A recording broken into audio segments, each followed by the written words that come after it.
Good morning.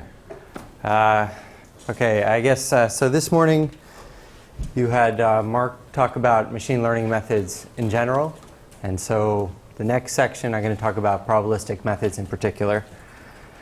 This is me. I'm Gideon. I was a graduate here in 2006. I was a CLSP workshop participant in 2000, 2007. Those are kind of old photos of me hanging around the Hopkins website. The work that I've done most recently fits into three big categories: information extraction, large-scale machine learning, and semi-supervised learning. So just to sketch each of these, information extraction is the idea you have some unstructured text and you want to extract some facts from it and maybe build some kind of structured representation. Now this isn't like a syntactic representation like a parser, but this is like facts that you want to understand from the world, like a timeline or a little biography. Large-scale machine learning is kind of the idea that, you know, in practice you have these classification problems or other kinds of regression problems where you have billions and billions of instances and millions of parameters. How do you do learning efficiently in that kind of a space? And if it takes 18,000 hours to train a model, how can you possibly do that? So the answer is, well, you have to do it distributed, and then you have to also be a little bit clever about how you do that so you reduce network costs. But I'm not going to talk about either of those today. Really, I'm going to talk about mostly semi-supervised learning. And the goal of semi-supervised learning is to reduce the human cost of supplying training data. So when Mark was explaining things this morning, typically the setup in machine learning problems is you assume that there's some input to the system, which is a set of tuples, training examples and training outputs.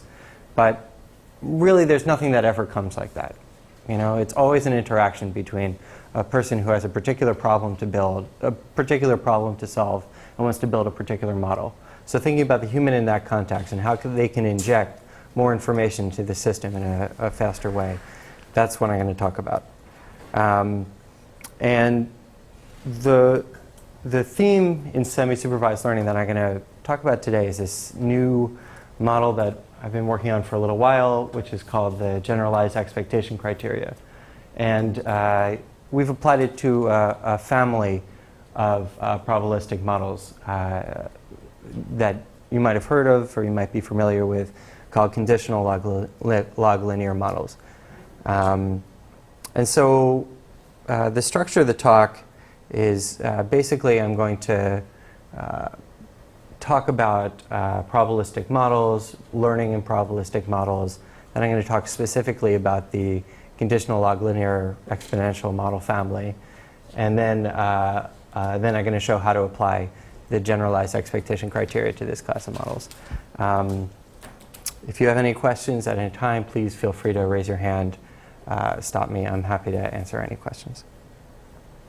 Okay, so this again is the outline. So I'm sure many of you are familiar with naive Bayes. I'm going to hopefully do it a little bit differently than maybe you've seen before. And I'm going to talk about, in particular, maximum likelihood estimation. Then I'm going to go through conditional log linear models. Then I'm going to talk about the generalized expectation criteria as applied to these models. Okay, so again from this morning, this was, I guess in a vague sense, what Mark presented. This is supervised machine learning. You have some training data, these tuples, instances and outputs, and you estimate the model parameters theta.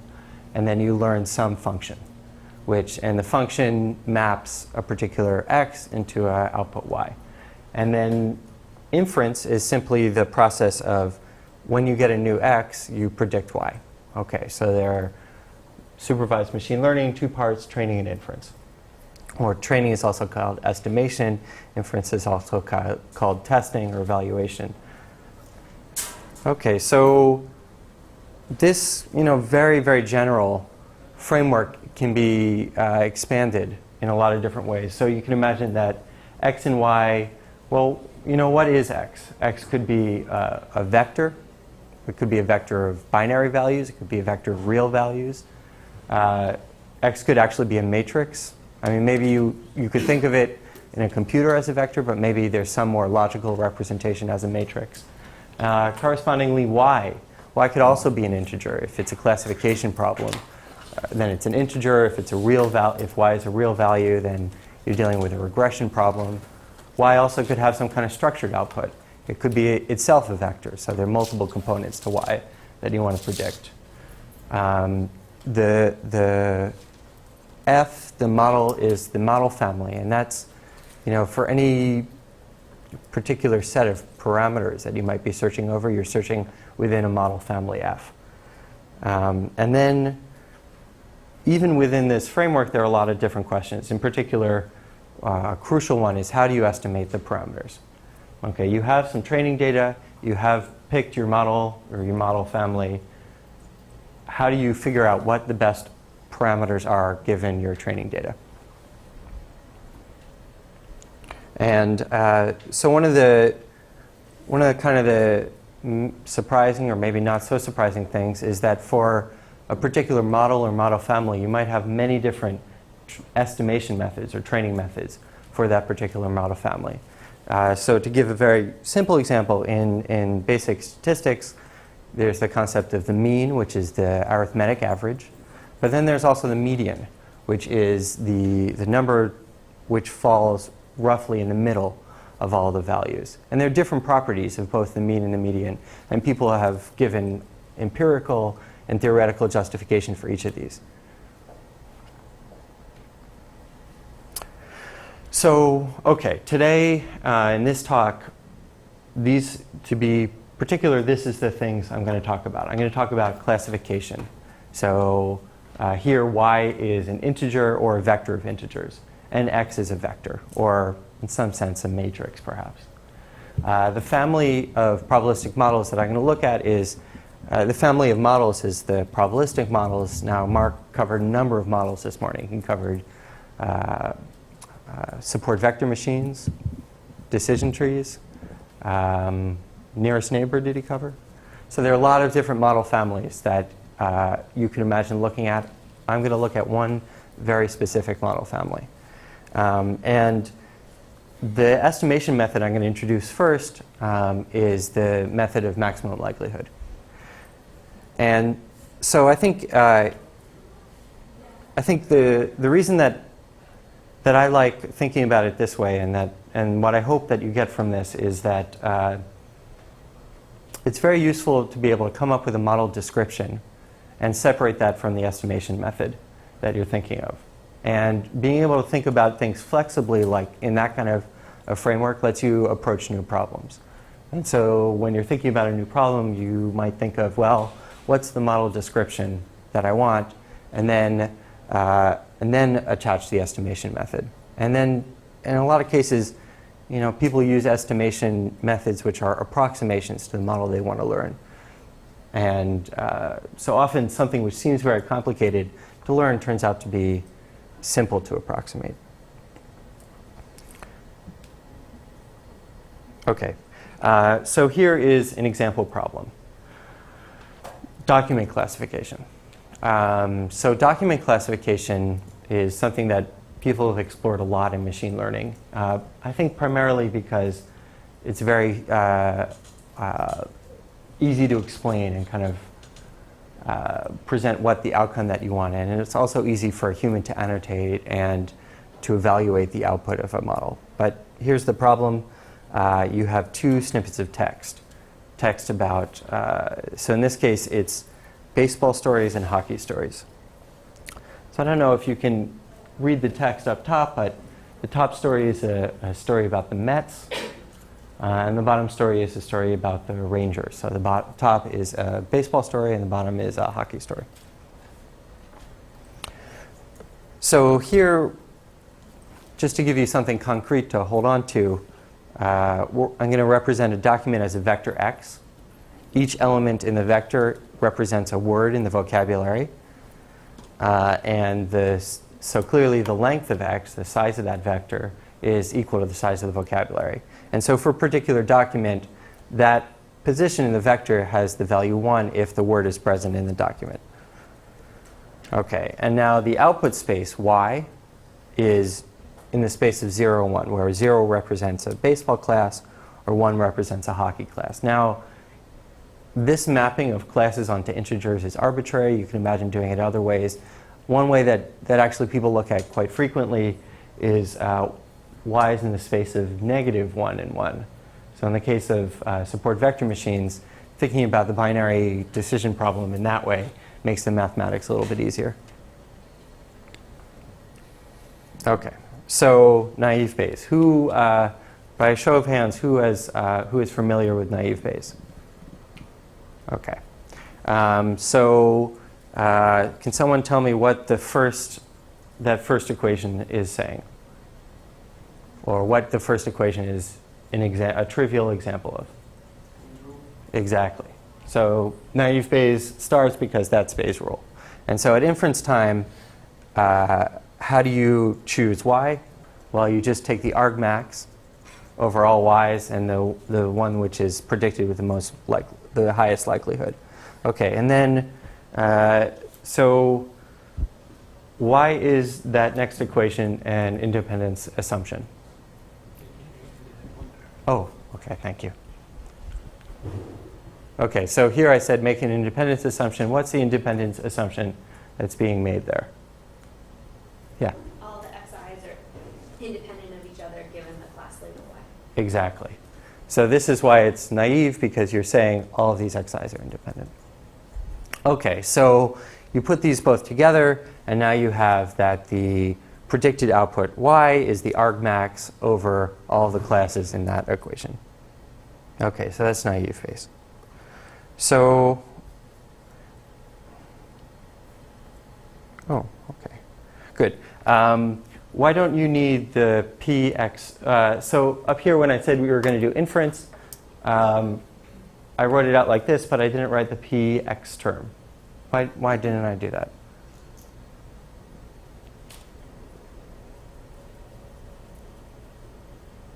It's the same for all the output classes. Exactly. So it has a probability. That probability is relevant if you care about that probability, but if you're just choosing the max, it doesn't matter because it's the same. Okay, so many of you have seen naive Bayes before. How do you estimate these probabilities?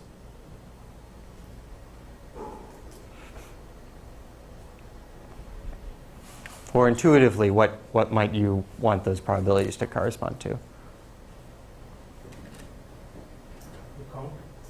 Exactly. Yeah. So intuitively, you want features which are more correlated with a particular class to have a higher probability of being generated by that class. Okay, so that makes sense intuitively.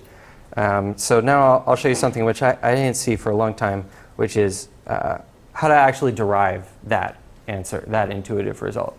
So it's going to be a lot of work, or a small amount of work, but I think it's worth it because it shows, all the steps that you could imagine going through for a new model family. Okay, so what are the parameters of the model?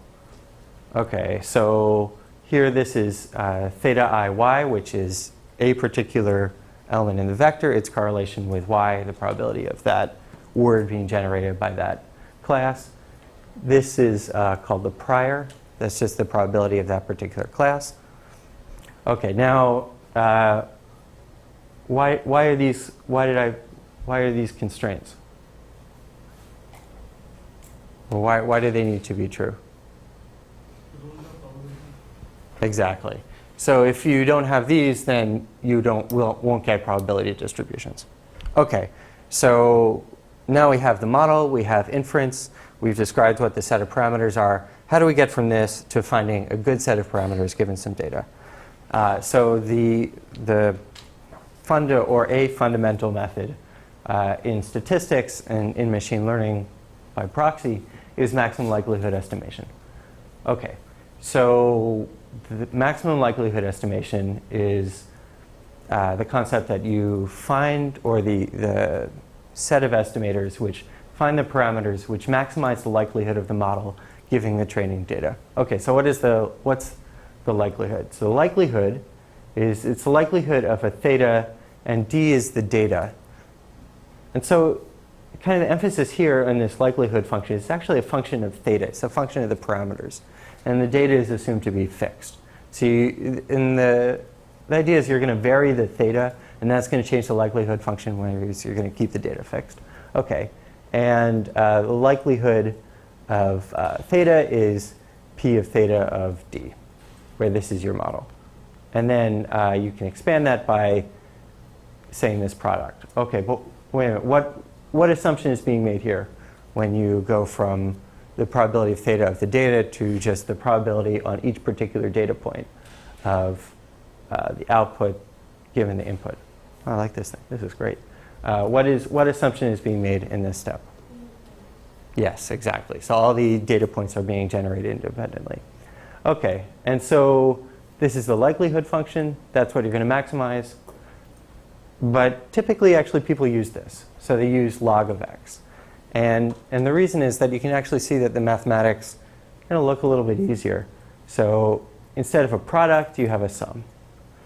And that sum just by itself means that gradients work out nicely, for example. Okay, so likelihood and log likelihood, those are going to be important steps along the way. Okay, so in this framework, the likelihood of the model is going to be called the objective function. And parameter estimation, so the next step that I'm going to talk about is really going to be a function optimization. So it's going to be maximizing the likelihood function, or your objective function, subject to a set of constraints. So again, remember, we've defined the model. We can calculate the likelihood for a given set of input, and we have the constraints, and the constraints that are necessary in order for this to be a probability distribution. So now, proving that calculus is actually useful. So here are Lagrange multipliers for constrained optimization.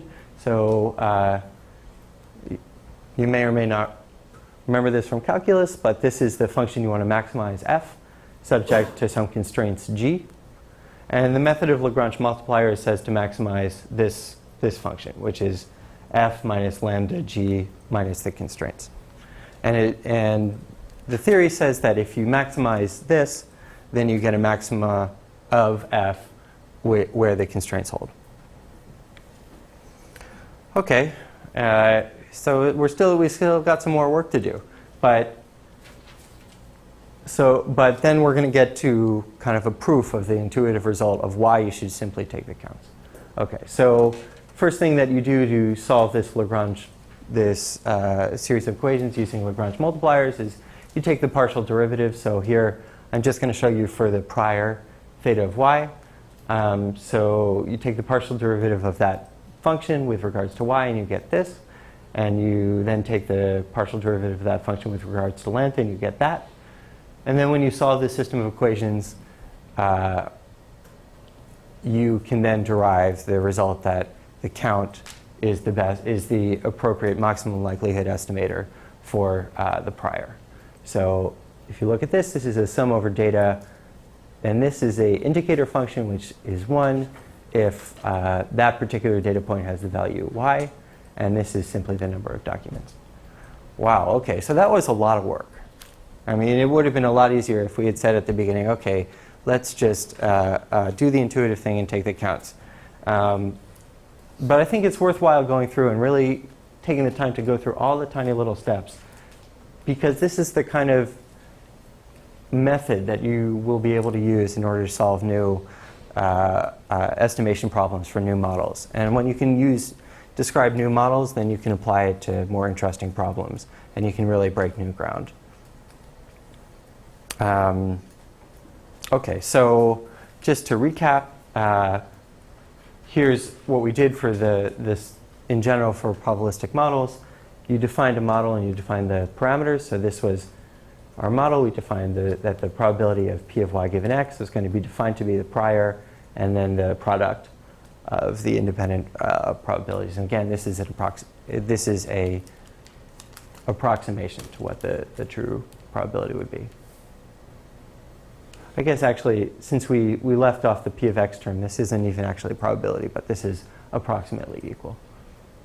And then we maximize the model likelihood by adjusting the parameters using function optimization techniques. And In this case, we were able to get a closed form solution where the prior was simply equal to the count over the number of documents. And if I didn't show you this, but you could use a very similar method and derive the same formula for the counts for the probability of x sub I given y. Okay, so that's the easy part.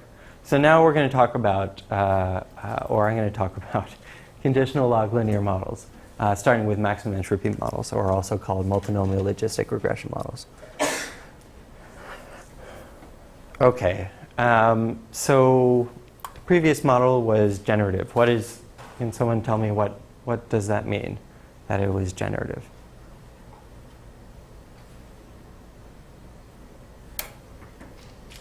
Or what that might mean.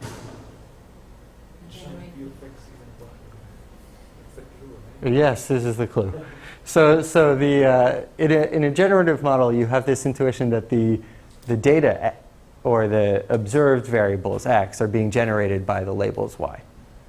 So as opposed to some other methods which would directly model the output. So p of y given x, that's a discriminative model because you're directly predicting the y. And even though it's an underlying generative model, we used it in a discriminative context using this Bayes rule. So one of the consequences of using Bayes rule is that you're forced to model this prior. So even if you were going to say that there's a uniform distribution over y, that's still a model assumption.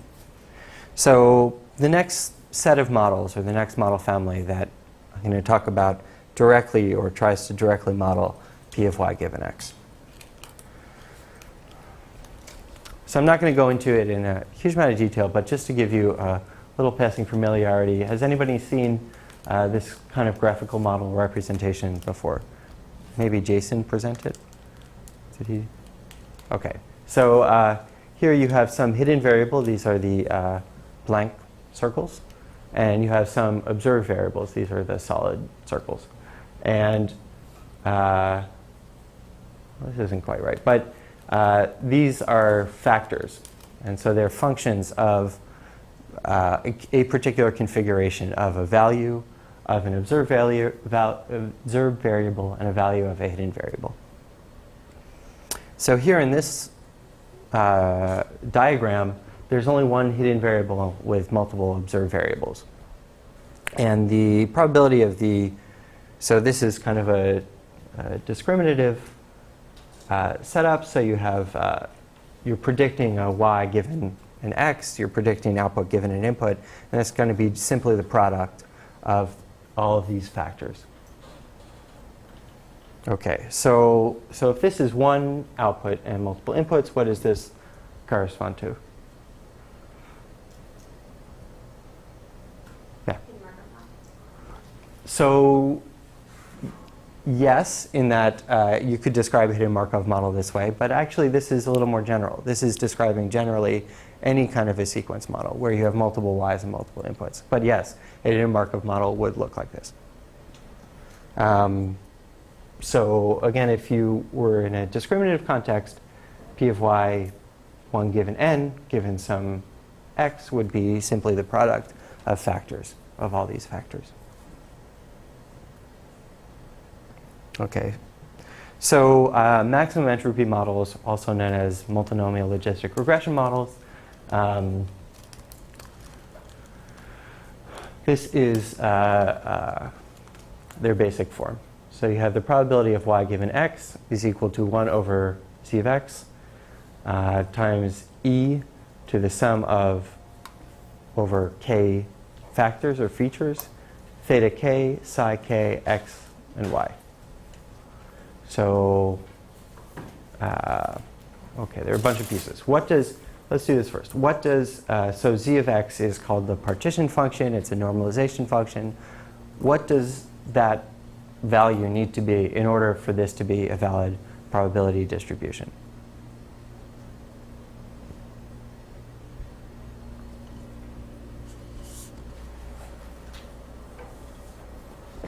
Okay, what are the, yeah. Yes. Yeah. Okay.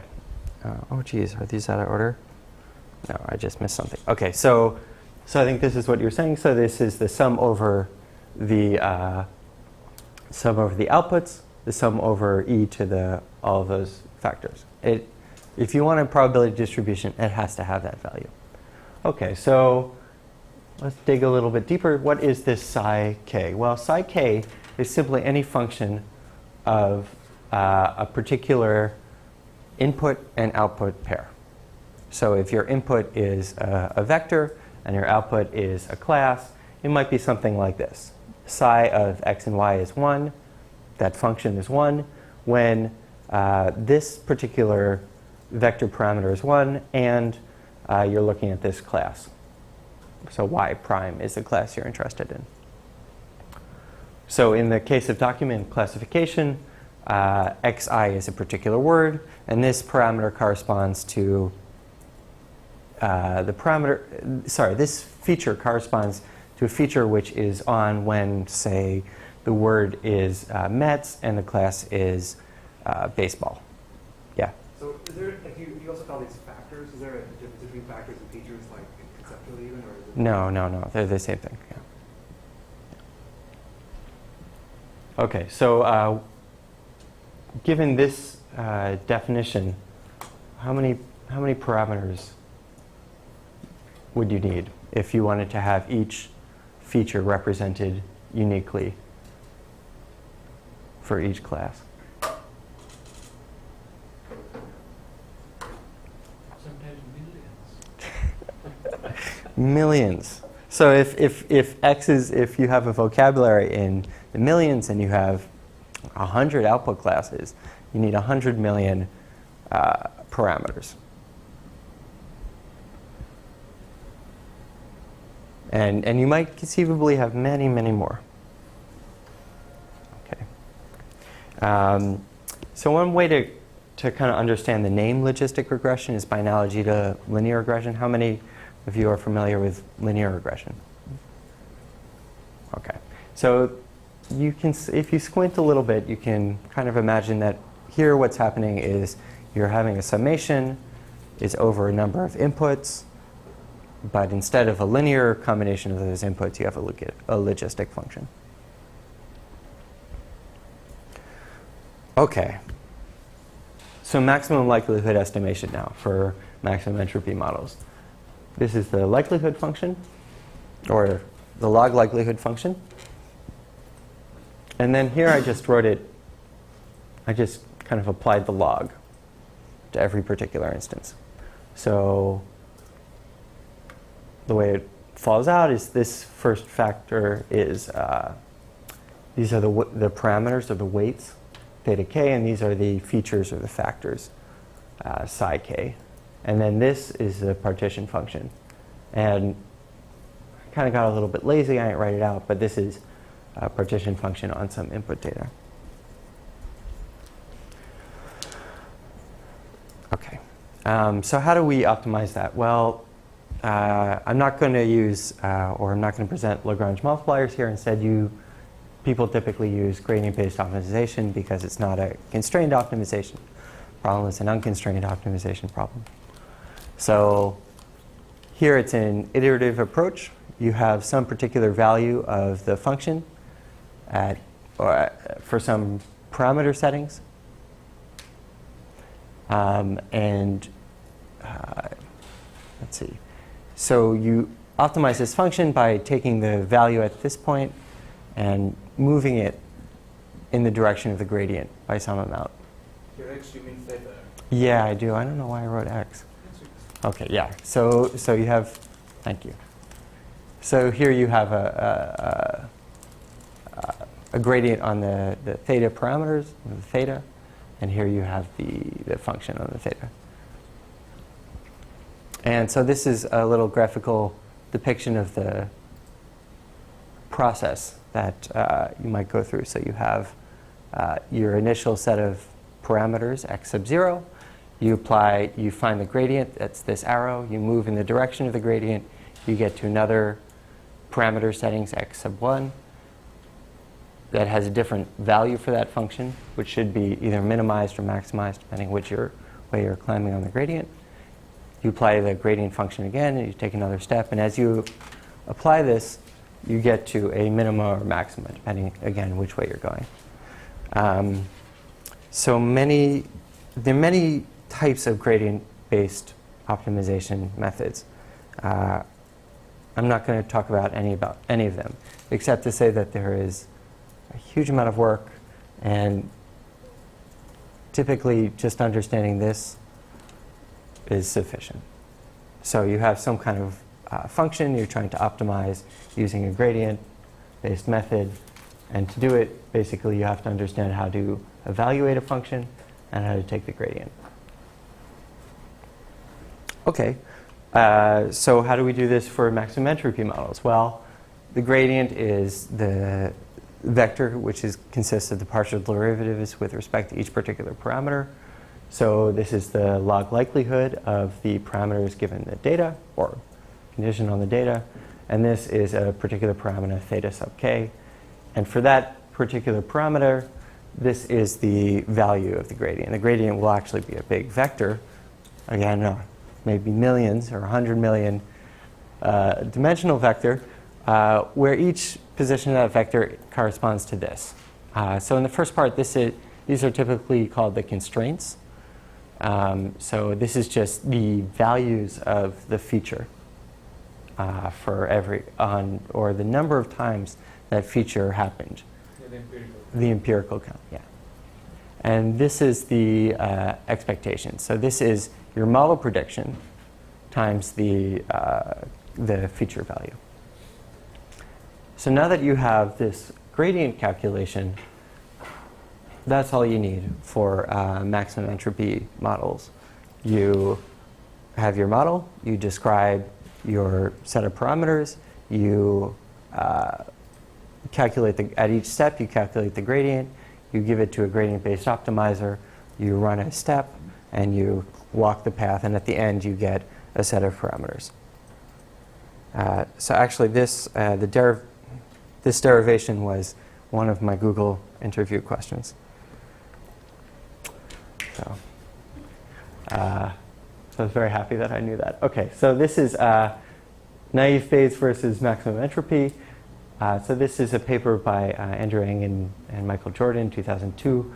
So they have a paper comparing empirically and theoretically the differences between these two classes of models, which they describe as a generative discriminative pair, because they have kind of the same model structure, but one is trained generatively in a generative fashion, one is trained in a discriminative fashion. Okay, so this is this solid line is the solid line is naive phase, and this dashed line is maximum entropy. And so you can see that actually when and this is data going from left to right, and this is error. So you want to decrease the error, and as you get more data, the error hopefully should also decrease. Sorry? The exactness is in millions? Or just the... I don't think so, no. I see an N. Yeah, no. I think that's just the count, yeah. So, so you can see that as at the very beginning, for very few instances, naive Bayes has an advantage. And then as you get to more instances, pretty quickly maximum entropy models get to an advantage. And I think there are a lot of theories as to why this is true. Some of them include the concept that naive Bayes models, first of all, they make this independence assumption, which we know to be incorrect. And so even if they're able to be estimated robustly, the underlying model is flawed. So as you get more data, it's not even possible to represent, or it's going to be, you're not going to be able to find as good a position in the parameter space. Okay, so that wraps up my very quick presentation of maximum entropy models, and now I'll start talking about conditional random field models. So, so this is one sequence labeling task. It's a Craigslist apartment listing. You have some apartment listing, and you want to annotate each word with a label. Is this a feature? Is this a description of the neighborhood around the apartment, the size of the apartment, restrictions, or the rent, the cost of the apartment? And the goal is to annotate each word with a label. So this is one example sequence labeling task. Can someone, or could some of you please give me some other sequence labeling tasks you might be familiar with? Yep, part of speech tagging.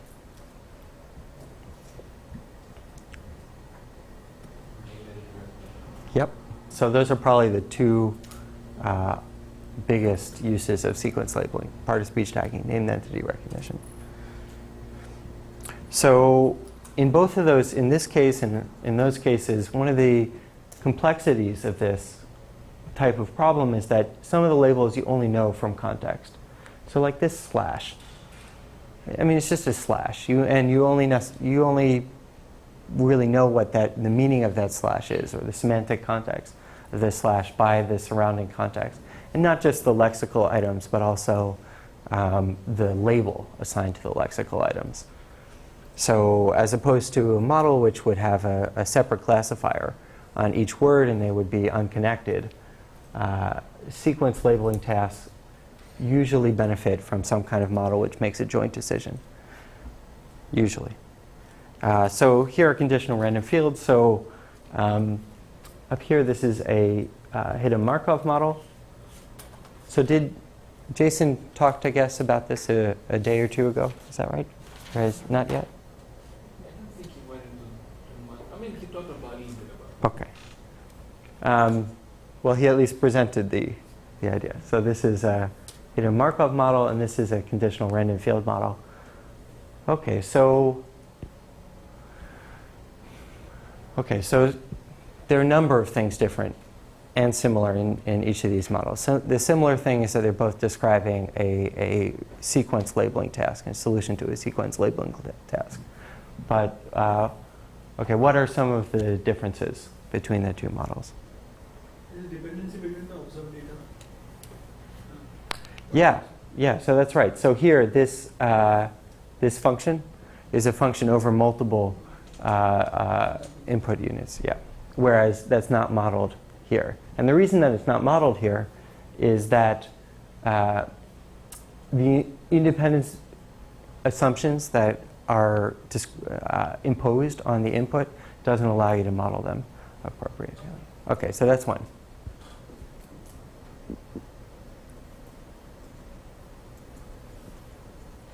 Yeah. Attacks need not to be probabilities.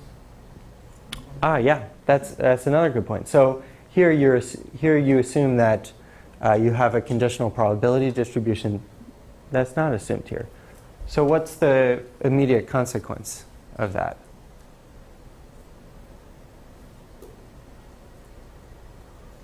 So it's the partition function. So if the HMM doesn't need a partition function because you're multiplying these probabilities together, and so the entire space, the entire output space is not deficient simply by definition. But here that's not true. So because these are improbabilities and the weights could be arbitrary, now you need some way of making sure that everything sums to 1 and that you're constraining the space. Okay, so what we got? So the first comment was that there's some kind of correlation that can be modeled among the inputs. The next was that these aren't constrained to be probabilities. Let's see, is there anything else notable?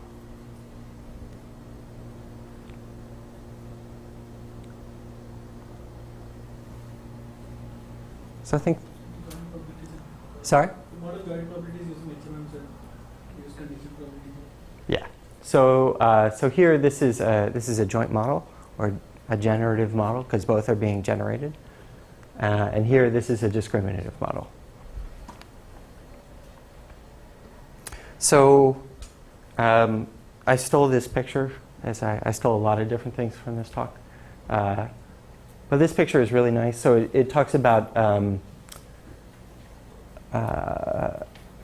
kind of a framework that you can use to understand the differences between these models. So this is the naive Bayes model. That's where we started. The conditionally trained form is logistic regression, or the maxent model. The HMM, in some sense, is an analog to the naive Bayes model. It's a generative model, but of sequences. Linear chain CRFs are a conditionally trained sequence model that are, related very closely to logistic regression. And then each of these, both the HMMs and the linear chain CRFs, can be generalized to general graphs. So actually, before we go forwards, so the other thing I just want to point out is that the structure of the model is very similar to the maximum entropy models. In fact, it really almost looks identical, except instead of having these features which are just features on the input and one particular output, they're features on the input and multiple outputs, and so you have multiple outputs in each factor or in each feature. But otherwise, the model looks the same, and so I think one of the appealing parts about the framework for me is that now we can use all the same machinery to understand how to do optimization in conditional random field, how to do parameter estimation in conditional random field models as we could in maximum entropy models. There are a few things that are a little more complicated, though. Okay, so just as in maximum entropy models, you optimize using gradient-based methods, and we can take the gradient in the same way. Here, the constraints are slightly different. I apologize, I switched notations. So this is f instead of psi. But the constraints are identical. The expectations, however, are very similar, but a little more complicated. So in particular, if you look at this term, so for maximum entropy models, this was just the probability of y given x. Here is the probability of two labels, yi plus 1 given x. So now this is a little more complicated to calculate. And the way to do it is to use analogy from forward backwards in HMM training. And you can see that this probability, or this, so again, this is yi plus 1. This is the same thing except t instead of I. This is just a function of three separate pieces. The particular transition you're looking at, so that's the factor between two y's. And then it's also kind of, this is everything before that transition, and this is everything after that transition. And so the probability of going over a particular transition, that's the joint probability of a transition given some input, is the probability of going over that transition and then also having gotten there and having gone on from there. And so if you're familiar with HMM training, you'll see this analogy. You'll see this form, and it'll look very familiar.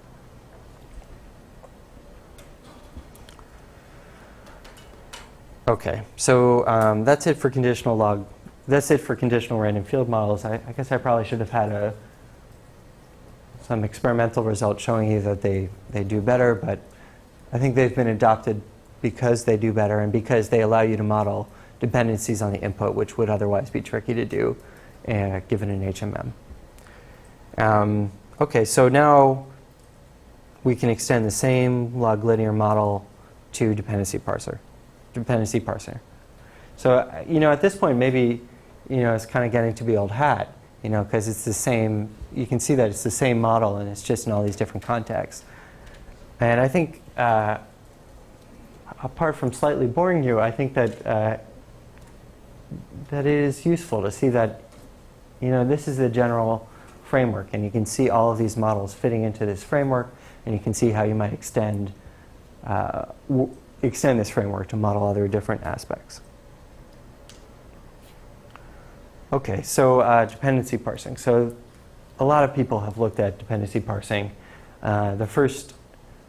Probably the first generative dependency parsing model was Jason Eisner's in 1996, Kohling. And then since then, a lot of people have worked on it, including Klein and Manning. Recently, people have started to look at feature-rich discriminative models. One kind of very popular class is these trees which are built from left to right, one decision at a time. Joachim Nivra been looking at that. Those are really appealing because you can run them in linear time, which is useful if you have a lot of sentences to look at. And then other people have been looking at scoring entire trees.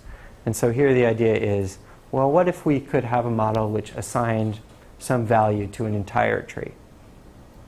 How would we do learning and inference in that? And we're not going to assume necessarily any process for getting there. All we're going to assume is that this model exists. And then we can think about how to do inference and estimation given that class of models. But you can kind of imagine that actually the generative models and also this class of model, the way that I'm describing them here is it's not focused on the model itself, but really the process in which you're creating them. So in particular, the generative models start with you have a root. The root generates a child hit. It generates a left child John, and then it generates a right child with and ball, and so on and so forth. But this doesn't describe a generative process. It just describes a score. Okay, so the point of this slide really is just to say that, doesn't this look familiar? So this is the same thing. So we have X is an input, and actually typically people in dependency parsing use part of speech tags. Y is a vector of parent assignments. So yi is the parent of the ith word. And then you have feature functions over possible edges. And so these are called edge-factored dependency trees because each feature is only over one particular edge, so between two words. And it says basically, is this label yi, is that the parent of this? Is the word at position yi, where yi is the output, is that the parent of xi given all of the input? Okay, and this is the model. And so you can see again, it's the same business. Here we have the partition function, and this is again simply a log linear combination or exponential combination of some features with a particular weight. Again, to torture you guys, I guess I changed the notation again. I apologize. Let's see.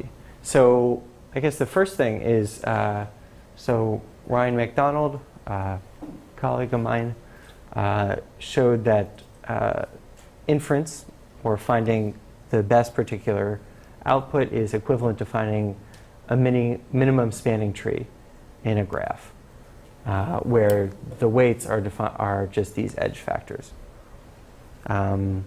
So this was kind of a very nice result because it said that if you assume this kind of edge factored model, now I can tell you how to get the best tree out of this model. So you don't have to assume any kind of generative process. You don't have to assume any kind of way that the tree was generated, but you can just look at the raw weights and then figure out the best tree. Okay, and so by this for, you can notice that I stole that equation from someone else.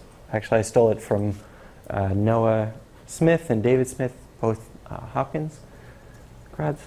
But the idea is that you can use maximum likelihood estimation for parameter estimation via gradient optimization, and the only thing which changes is that the expectations are a little more complicated. So this is the partial derivative of the log likelihood function with respect to some parameter k. And I'm not going to go into all the details, except to say that you can notice actually it looks very similar. So this is the constraints again, and these are the expectations. But these are more complicated expectations, but they're still, again, the expectations. And computing the partition function z of x is complicated, but Noah and David showed that you can use a form of the matrix tree theorem to build it actually very quickly. And then in that also allows you to compute the expectations. Okay, so what was the point? I think, again, it's the same model family, the same description of the model, the same method for estimation, but the details, the mathematics is a little bit different.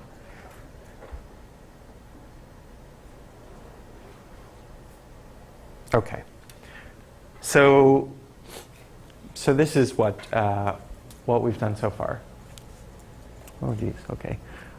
So we defined. So the first part of like all of the different methods that we talked about is we defined a model.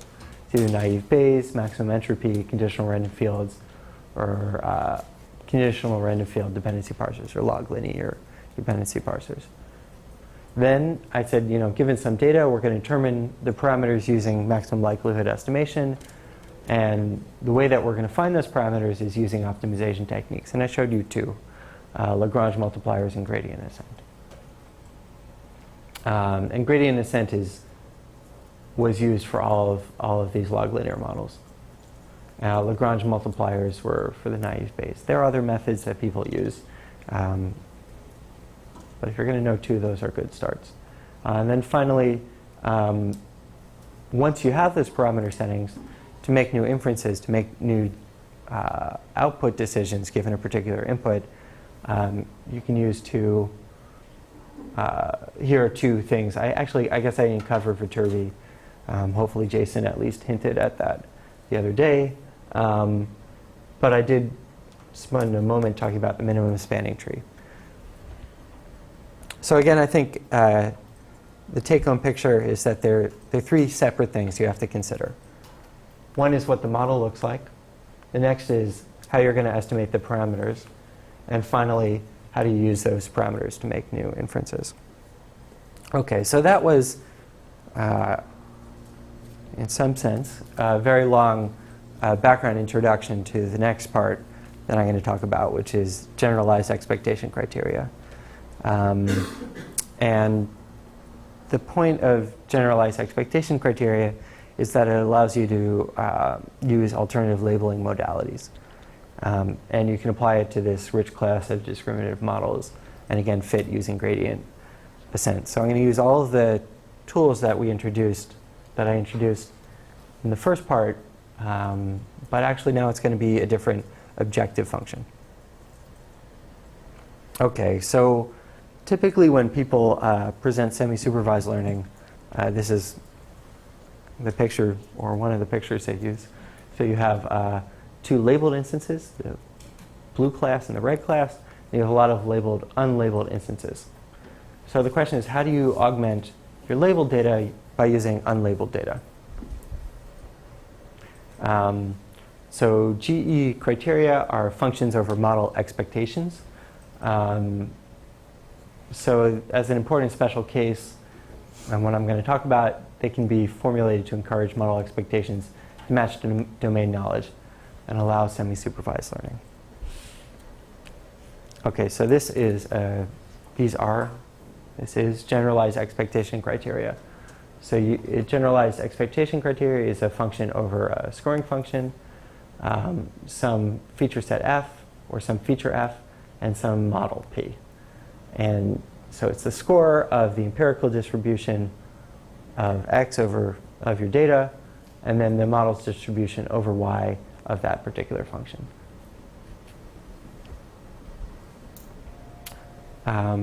For semi-supervised learning, this is one of the setups that we've used pretty frequently.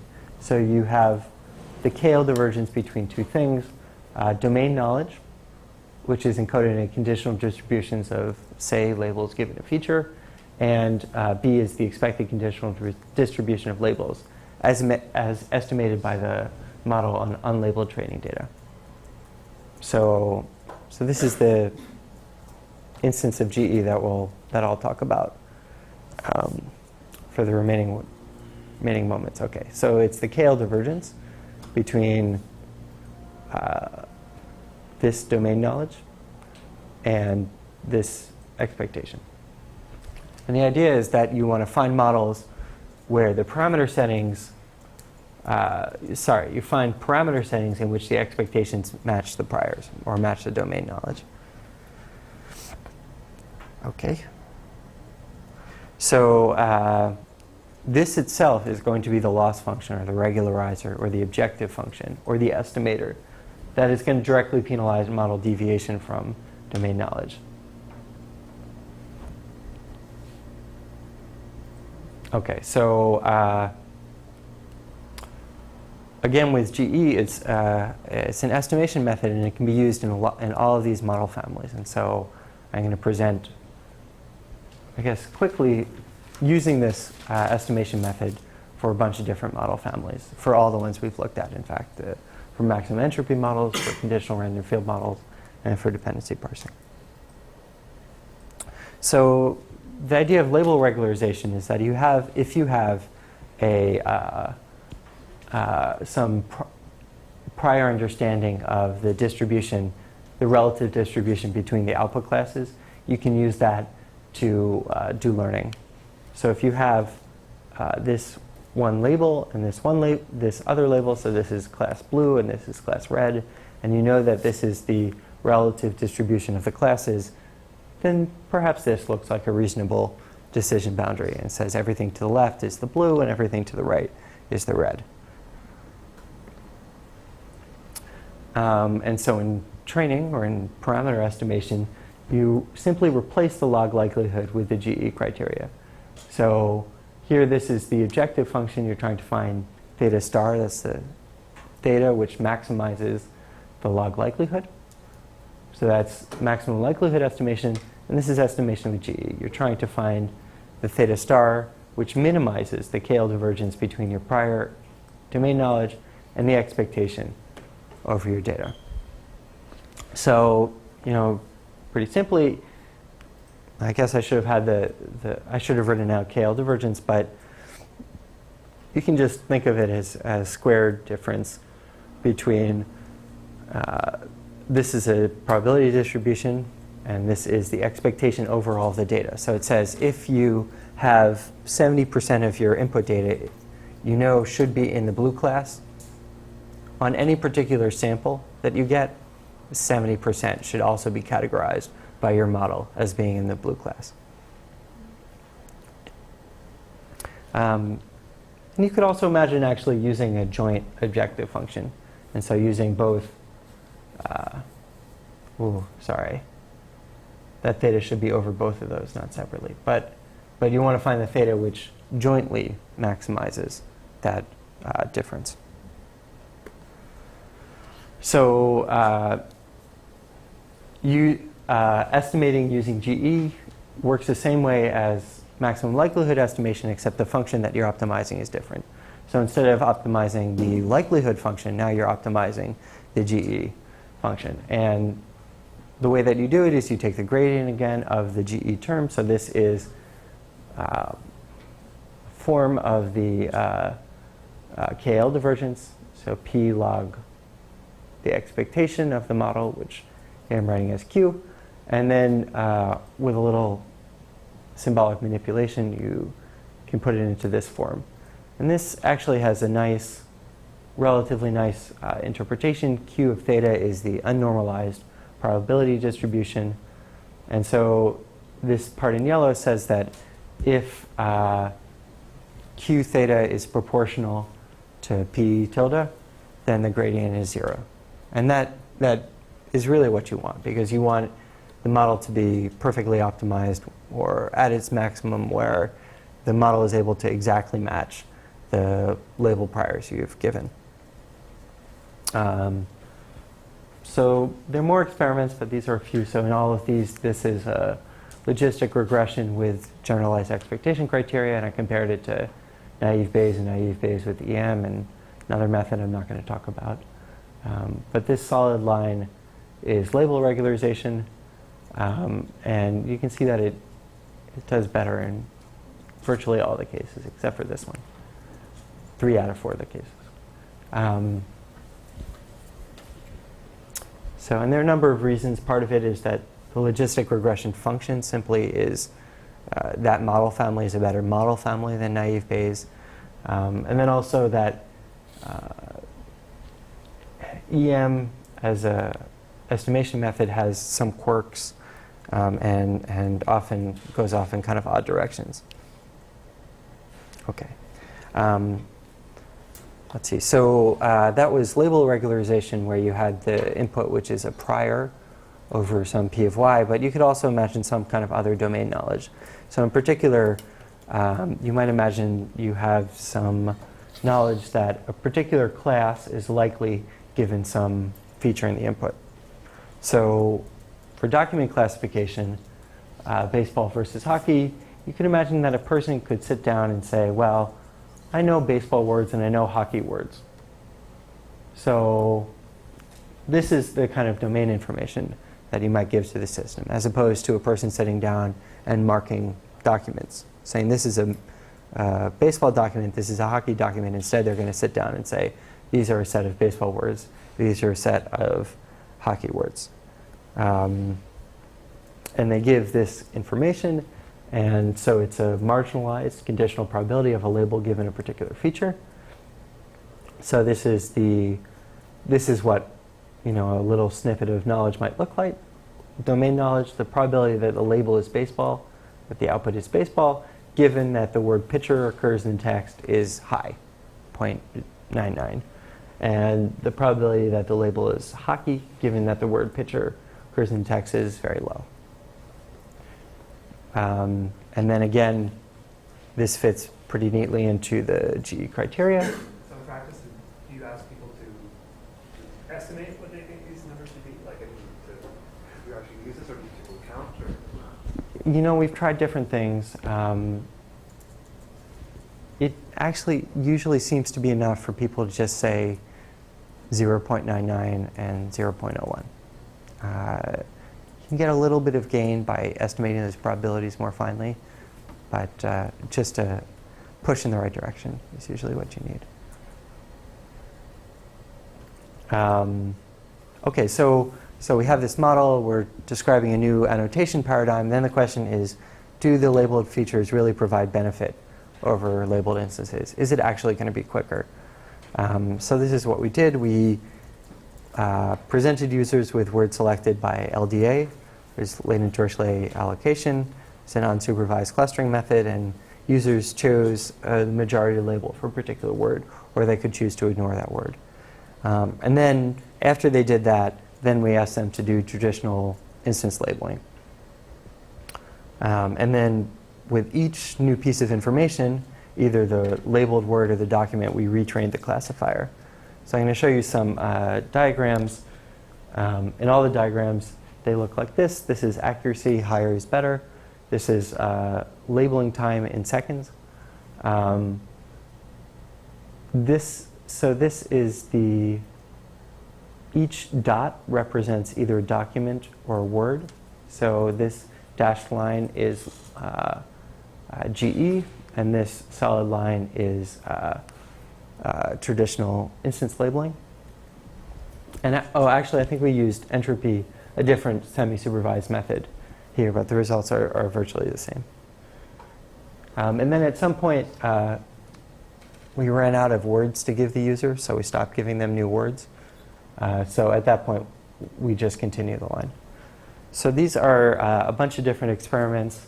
And again, the dashed up here, this is all of the GE experiments. On the bottom, this is the traditional instance labeling. So I think what's really striking about this, and I didn't think it was going to turn out quite this way, but there's a huge gain right at the beginning. between doing the word annotation and doing the instance labeling. Really quite significant. And the amount of time that you have to spend to do this is on the order of like 10 seconds, 20 seconds.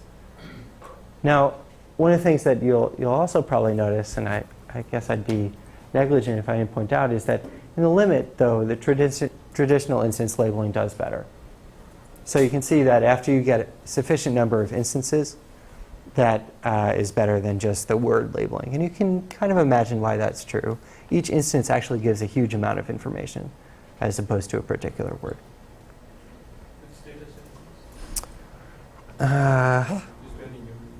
Yeah, I think there are 20 news groups. I don't know if the baseball hockey is, though. Is that 20 news groups? I think the Med Space and IBM Mac is.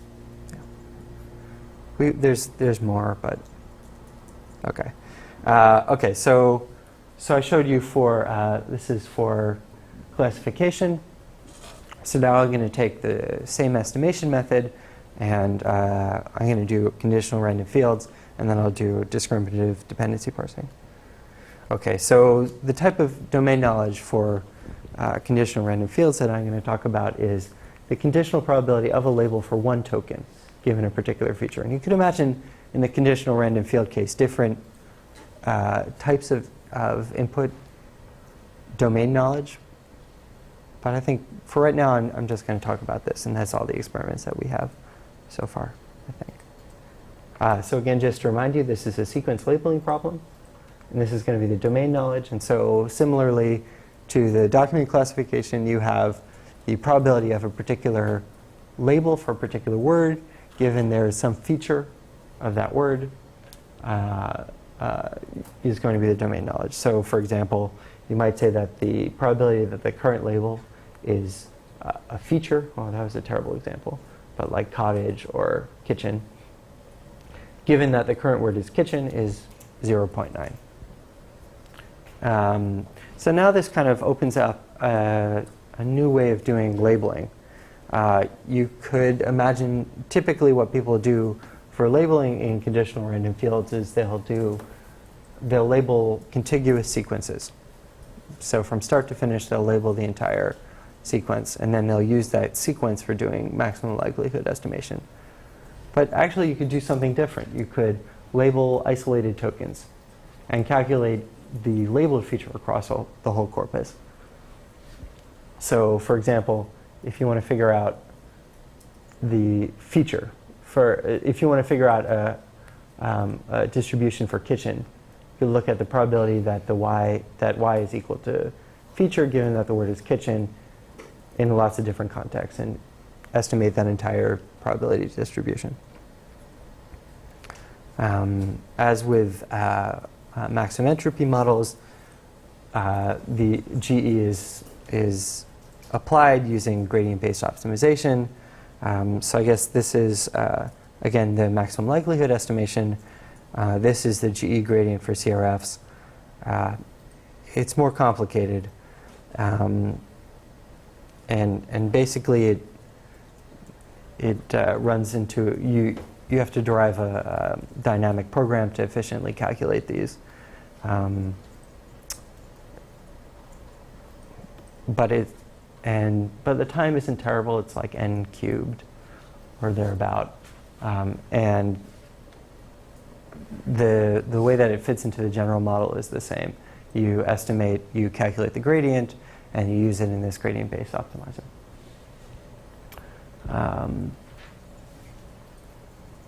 Okay, so I looked at two ways of assigning distributions as domain knowledge. First, I looked at only the majority label. So you count across the entire corpus the probabilities, and then you choose the majority label. And then you assign all the mass to that label, and then divide the remaining mass. And then I also looked at actually sampling. And so this would correspond to a person who's sitting down and labeling isolated tokens. There are other people who've looked at similar kinds of methods. This is kind of an EM-like framework. And this is, again, a EM-like framework for hidden Markov models. And this is the result. So actually the Chang, Ratnoff, and Roth work, which is a EM-based HMM model, does slightly better than ours. But for various reasons. So I think there's reasons to be enthusiastic. So for example, this is their pure model, and here they apply constraints at inference time to reduce the set of outputs they look at. So when you take away those inference time constraints, then we do best. And this is, we compare to a different method, and we do well. And then finally, just to give you another perspective, this is, we compared CRF training with CRF training with maximum likelihood over contiguous sequences to GE training over labeling isolated tokens. So this is the number of tokens that were used for training, and this is the accuracy. Again, higher is better. This solid line at the bottom is traditional instance labeling, and up here is labeling isolated tokens. And so this squared box is, we took 99 different words and estimated their probability across the corpus. And so you can see that, again, there's actually a pretty big gain from doing that over doing traditional instance labeling. Okay, I don't have a whole lot of time. I don't want to keep you guys too long. So I'm going to go very, very quickly through discriminative parsing. But basically, I think the point that I want to make is, I think in parsing, I think there's the most evidence that linguists or domain experts have a deep understanding. And being able to have linguists directly input or give their understanding to a probabilistic model would be very handy.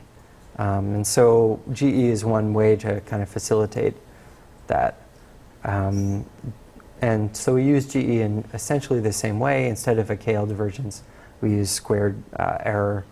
But again, we use numerical optimization to maximize using gradient-based methods. Again, the partial derivatives are complicated. I won't go into any of this.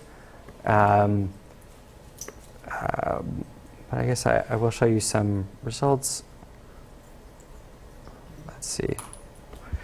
So this is kind of unsupervised dependency parsing on English. That beautiful teal line is the CRF with generalized expectation criteria. And then that purple line is supervised training of the CRF using maximum likelihood estimation. And the other lines correspond to other unsupervised models. And so you can see that actually with enough feature constraints, those are input domain knowledge,